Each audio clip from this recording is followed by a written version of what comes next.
Hello viewers, अस्सलाम वालेकुम। कैसे हैं आप सब? उम्मीद है सब खैरियत से होंगे। Welcome back to my YouTube channel Ayat Memon के चैनल पे आपका खुशामदीद, जिसमें मैं आपकी हूँ रीडर जो आपके लिए नॉवल पढ़ रही है चाहूँगा तुझे आखिरी सांस तक, जिसकी 25 एपिसोड्स चल चुकी हैं और अभी हम पढ़ने जा रहे हैं एपिसोड नंबर 26।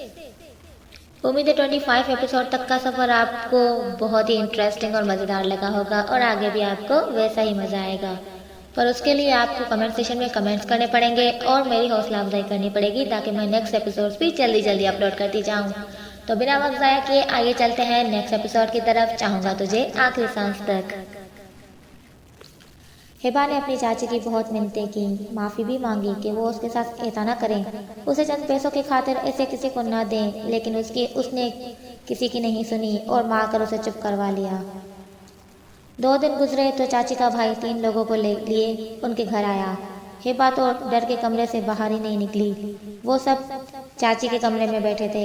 हिबा दरवाजे के साथ लगी बैठी अपनी किस्मत को कोस रही थी जब धाड़ की आवाज़ से दरवाज़ा खुला और एक एजेड सा शख्स मुकरवा हंसते हुए कमरे में दाखिल हुआ। उसकी सुर्ख आंखें, बड़ी बड़ी मूछें देखकर हिबा की रीढ़ की हड्डी में डर की लहर दौड़ गई। उसकी पेशानी पर पसीना चमकने लगा। हिबा को देखते ही मलिक की आंखों में अजीब सी चमक आई। अरे ये तो बहुत खूबसूरत चिड़िया है, तुम्हारा इनाम तो ज्यादा बनता है। मलिक उसके पास पाँव के बल बैठ गया और अपने पीछे आते चाची के भाई से मुखातिब हुआ। बस मलिक साहब, नमक हलाली बंदा हूँ, आपको पता तो है।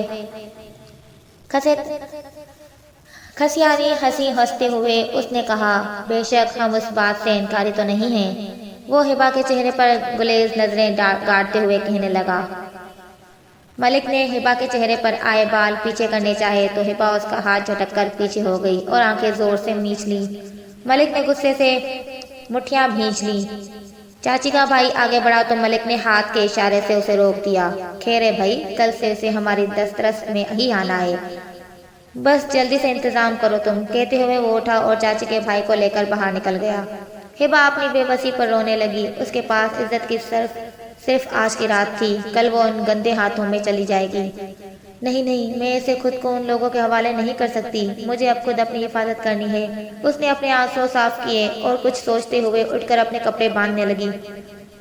जैसे ही रात हुई और उसे यकीन हो गया कि सब सो गए हैं तो वो दबे कदमों से घर की दहलीज पार कर गई।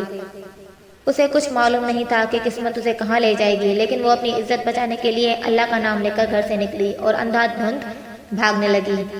अभी वो गांव की हदूद से बाहर भी नहीं निकल पाई थी जब उसे अपने पीछे भागते हुए 2-3 लोग नजर आए। शायद चाची को उसके घर से भागने की खबर हो गई थी और उसने अपने भाई को इतला दे दी।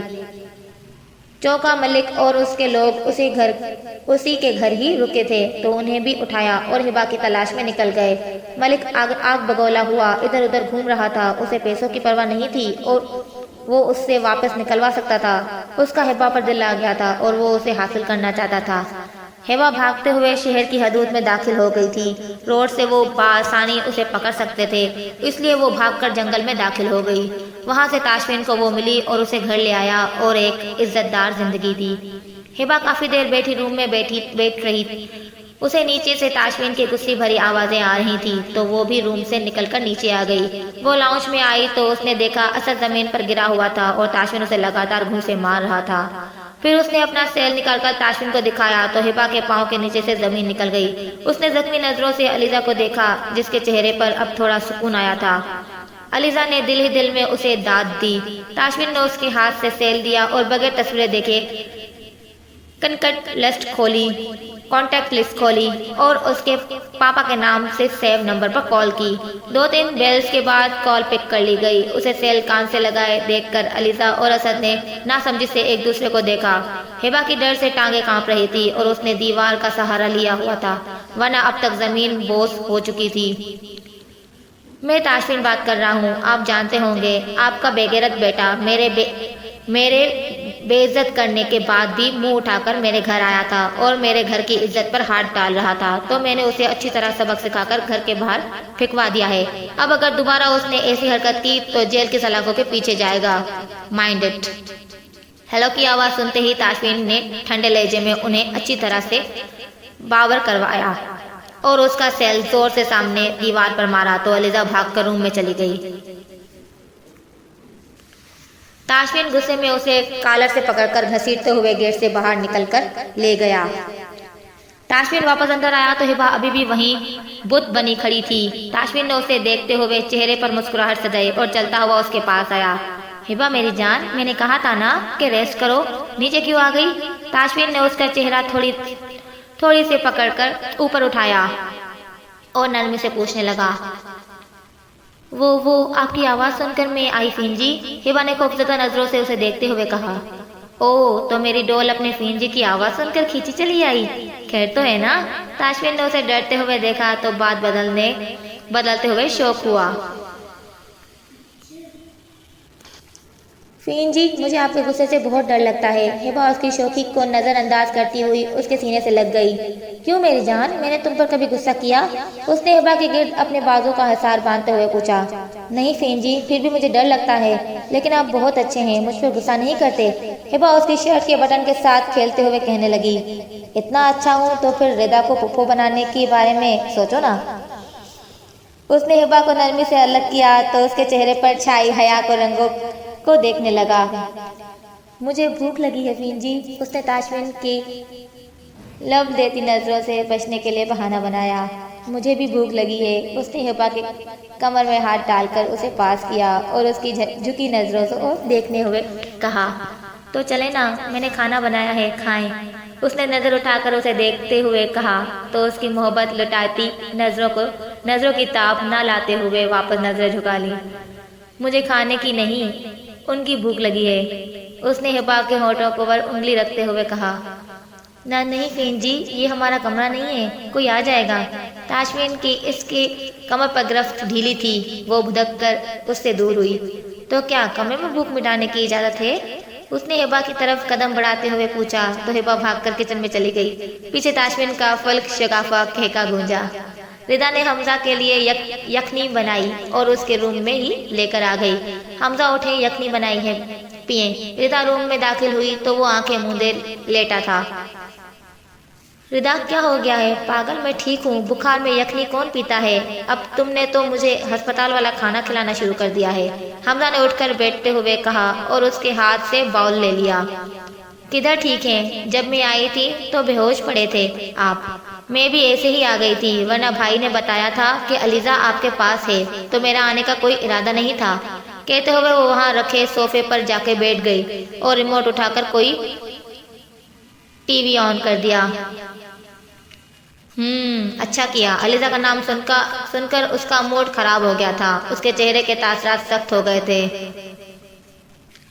वैसे तुम भी कुछ बात करना चाह रही थी ना? कल तुम्हारा टेक्स्ट मिला था, लेकिन क्लाइंट की कॉल आ गई तो बाद में तुम्हें रिप्लाई करना याद नहीं रहा। हमजा यखनी का बाउल साइड टेबल पर रखते हुए उसकी तरफ मुतवज्जा हुआ।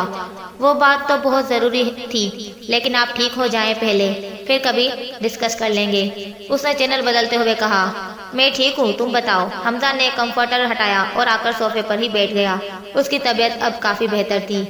वो अलीजा का यूनी फ्रेंड असद को जानते हैं ना आप? रिदा ने टीवी ऑफ किया और उसकी तरफ मुतवज्जा होकर बैठ गई। हाँ, वही जो उस दिन भी तुम लोगों के घर आया हुआ था, जब ताशफीन ने उसकी इज्जत अफजाई की थी। हमजा ने पुरसोच निगाहों से उसे देखते हुए कहा तो रिदा ने हाँ में सिर हिलाया और उसे सारी बात बताने लगी। जब माल में उसने हिबा की पिक्स बनाई और अब वो और अलीजा उन तस्वीर का इस्तेमाल करके भाई को हिबा से बदजन करना चाहते हैं। उसकी बातें सुनकर हमजा को अपनी पसंद पर अफसोस हुआ। रिदा, तुम तो ताशफीन को बता दो ना ये बात, हमजा ने अपनी सोचों को झटकते हुए उसे कहा। नहीं ना हमजा, उन्होंने भाई को पिक्स भेज भी दी थी, वो मुझे टाइम से पहले पता चल गया तो मैंने उनके सेल से डिलीट कर ली थी। मुझे डर है कि भाई हिबा से बदजन ना हो जाए। हमजा रिदा के चेहरे को गौर से देखने लगा। आज पहली बार वो उसे अलग तरह से सोच रहा था। अलीजा से वो कितनी मुख्तलिफ थी, उसका इतना ख्याल रखा, किचन में खड़े होकर काम किया, और अलीजा ने तो साफ मना कर दिया था कि वो किचन में नहीं जा सकती। रिदा ने अपने चेहरे पर नजरों की तपिश महसूस की तो उसने हमजा की तरफ देखा। उसके देखने पर हमजा ने नजरें घुमा ली तो रिदा की मुस्कुराहट गहरी हुई। तुम टेंशन ना लो, मैं उसे देख लूंगा और तुम्हें डरने की जरूरत नहीं है, ऐसा कुछ नहीं होगा। मैंने ताशफिन की आंखों में हिबा के लिए मोहब्बत देखी है। अगर ये बात किसी और तरह भी खुल जाती है तो भी उसके सामने तो वो ऐसे वैसे रिएक्ट नहीं करेगा। खैर मैं अब शावर ले लूं, बहुत उलझन सी हो रही है। वो सोफे से उठते हुए कहने लगा, पागल है आप हमजा, अभी अभी बुखार से उठे हैं और दोबारा बीमार होने का शौक है, चुप करके बैठे हैं। बचपन में भी तो महीना महीना गुस्सा नहीं करते थे ना, तब नहीं उलझन होती थी। रिदा ने उसे बाजू से पकड़कर वापस बिठाया और चढ़ाने लगी तो वो चिढ़ भी गया। हैं किसने कहा कि मैं नहीं नहाता था? तुम्हें अपनी नहीं याद कैसे गंदी गंदी घूमती रहती थी, नाक भी नहीं साफ करती थी। हमजा ने चिढ़ते हुए अपना बदला पूरा किया तो रिदा बड़ी बड़ी आंखें निकालकर उसे घूरने लगी। मैं बिल्कुल ऐसी नहीं थी, मैं साफ सुथरी बच्ची थी। वो तो आप थे गंदे कपड़े पहने हुए, ना मुंह धोए ना गुस्ल करे। पुरसोच अंदाज में रिदा ने उसे देखते हुए कहा, जैसे वो गंदा बच्चा बनकर उसी के सामने घूमता रहता था। अपना तो सब कुछ भूल ही गई हो, अब तो यही कहोगी ना कि मैं साफ सुथरी थी। तुम तो बचपन में शलवार भी नहीं पहनती थी, बी अम्मा पूरे घर में शलवार लेकर तुम्हारे पीछे पीछे भागती रहती थी। हमजा ने तो रख कर अगले पिछले सब हिसाब बराबर कर दिए तो रिदा का चेहरा टमाटर की तरह सुर्ख हो गया। तो व्यूअर्स, एपिसोड आपको कैसी लगी कमेंट सेशन में हमें ज़रूर बताइएगा, अपनी राय से आगाह हमें ज़रूर कीजिएगा और नेक्स्ट एपिसोड के लिए चैनल सब्सक्राइब करना मत भूलिएगा और बेल आइकन को ज़रूर प्रेस कीजिएगा ताकि फर्दर एपिसोड्स की लिंक आपको जल्दी से जल्दी मिल जाए। तो जल्दी मिलेंगे एक नई एपिसोड के साथ, तब तक के लिए अपना बहुत ख्याल रखिएगा। आयत मेमन में मुझे दुआ में याद रखिएगा और इंतज़ार कीजिएगा नेक्स्ट एपिसोड चाहूँगा तुझे आखिरी सांस तक की।